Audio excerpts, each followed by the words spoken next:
Assalamualaikum warahmatullahi wabarakatuh. Baiklah, di sini saya perkenalkan, nama saya Muhammad Azanzidan, NIM A1A1220098. Nah, di sini saya akan membawa materi ketiga, pertemuan ketiga dari MK Fisiologi Olahraga.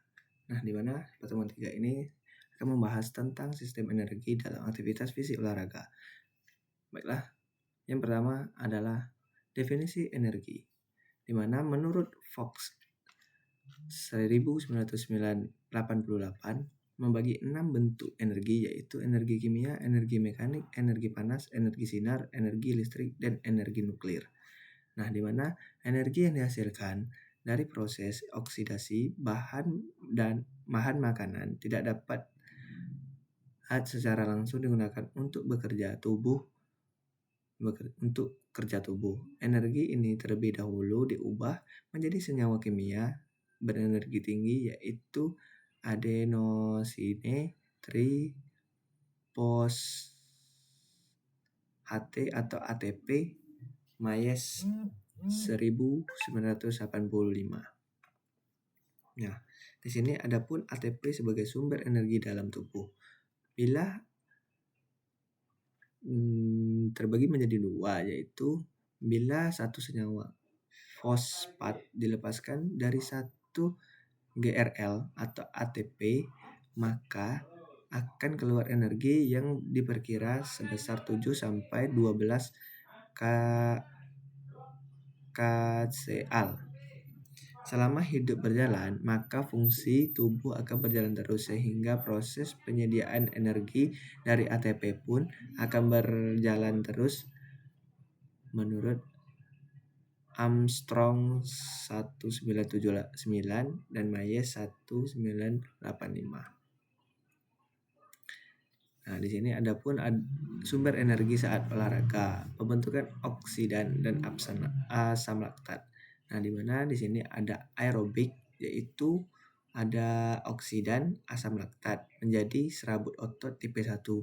Yang kedua, anaerobik laktasid, oksidan asam laktat itu akan menjadi serabut otot tipe 2B.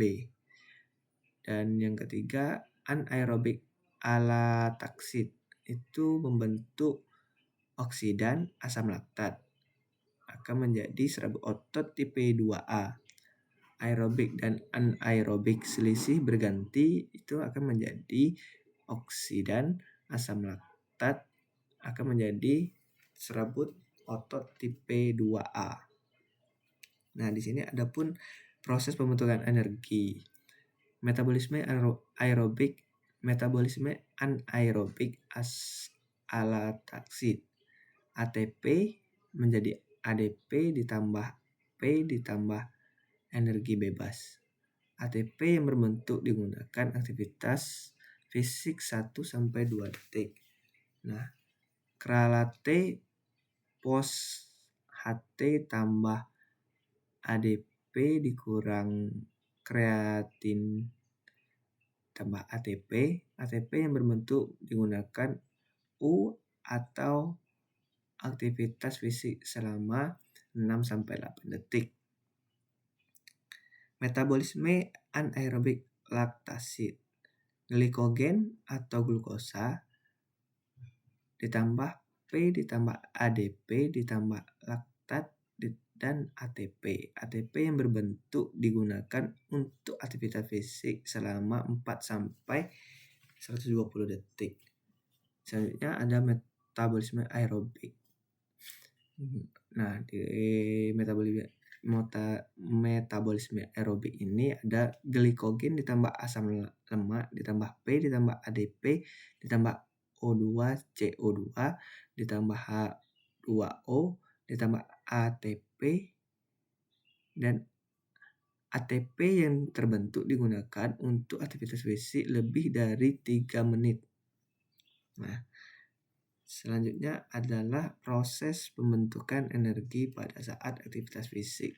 Nah, di sini juga ada kadar asam laktat yang tinggi pada otot menyebabkan penurunan kondisi fisik yang menimbulkan rasa nyeri di otot dan gangguan pembentukan. Dan juga eliminasi asam laktat akan lebih cepat istirahat aktif dan massas. Eliminasi asam laktat lebih cepat dilakukan melalui metabolisme pada hepar, ginjal dan jantung. Nah, di sini ada juga proses pembentukan oksidan pada saat latihan. Oksidan adalah molekul atau senyawa yang memiliki satu atau lebih elektron yang tidak berpasangan. Molekul ini tidak stabil dan relatif terhadap molekul lain yang ada di dekat sehingga dapat merusak sel atau organ lain. Mitokondria atau organ sel yang berfungsi dalam pembentukan energi atau ATP. Predominan sistem energi. Nah, di sini ada juga predominan sistem energi berhubungan dengan pemakaian energi selama penampilan, baik dalam penampilan sesaat ataupun lama. Penampilan fisik menggunakan sistem energi aerobik, maka relatif lebih banyak tergantung pada O2 atau oksigen. Begitupun penampilan yang ditimbulkan dengan cara tanpa O2 relatif. Dominan sistem energi ini ialah mencari metode melatih yang lebih baik. Nah, di sini ada contoh juga di lapangan, guru atau pelatih sukar mengukur berapa besar energi yang telah dikeluarkan oleh atlet. Biasanya penanda yang paling mudah adalah denyut jantung yang diukur pada pergelangan tangan. Ada juga sistem energi otot, di mana di sini energi otot dihasilkan saat kontraksi otot akan menimbulkan gerak, kerja maupun panas. Ini disebut dengan energi otot. Yang kedua, kapasitas otot, kemampuan kemisal energi. Suatu energi otot adalah kal atau satuan. Yang ketiga yaitu adenosin trifosfat atau ATP, fosfagen dan asam laktat, yaitu di sistem. Yang terakhir, semakin banyak ATP, pemecahan yang pecah makin kuat kontraksi otot. Tenaga yang ditimbulkan oleh ATP dengan cara pecahnya ATP oleh pengaruh enzim akan menjadi ADP atau AMP. Aktin dan miosin saling mendekat dengan menyebabkan kontraksi. Itu dinamakan metabolisme. Yang terakhir yaitu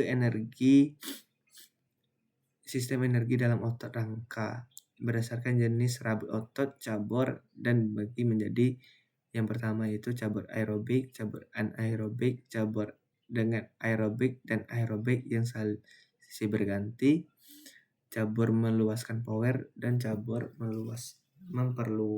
memerlukan skill. Baiklah, itulah yang dapat saya sampaikan di pertemuan ini. Saya akhiri. Wassalamualaikum warahmatullahi wabarakatuh.